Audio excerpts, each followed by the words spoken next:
I mean, I'm not dying, right? But if I lick my finger right now, I possibly could get sick just from a bacteria, though. That's not from a poison. Frogs carry a thing called salmonella. It's the same thing you get from like frozen chicken. If you take chicken out and you touch that and you lick frozen chicken, you could get salmonella and you're throwing up kind of like the flu. But that's not a poison, that's a bacteria, okay? So that's what these guys might have. I wash my hands after I'm done, I don't touch my face, I don't eat, okay?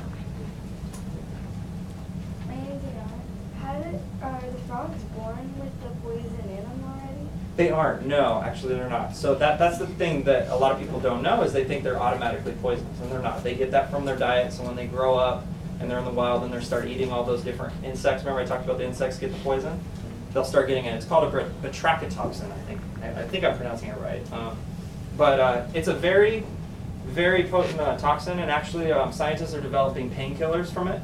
That's more, have you guys ever heard of Vicodin? Some people know what Vicodin is. It's a good medication for people that are experiencing a lot of pain, people that maybe have cancer and they have a lot of pain from that. Vicodin does that. Well, they're developing painkillers from poison dart frog poison and developing a painkiller that's way better than Vicodin. So that's another reason why we need to preserve our species. There's snakes, the rattlesnakes I talked to you about a little bit ago. They're developing drugs that help Alzheimer's patients. Alzheimer's is a disease that typically when you get older, some people develop and they lose their memory and then end up passing away. Well, they're developing drugs that take care of that and hopefully will prevent that in the future. How many types of frogs are in the wild? In the wild? Different in the world? Yeah.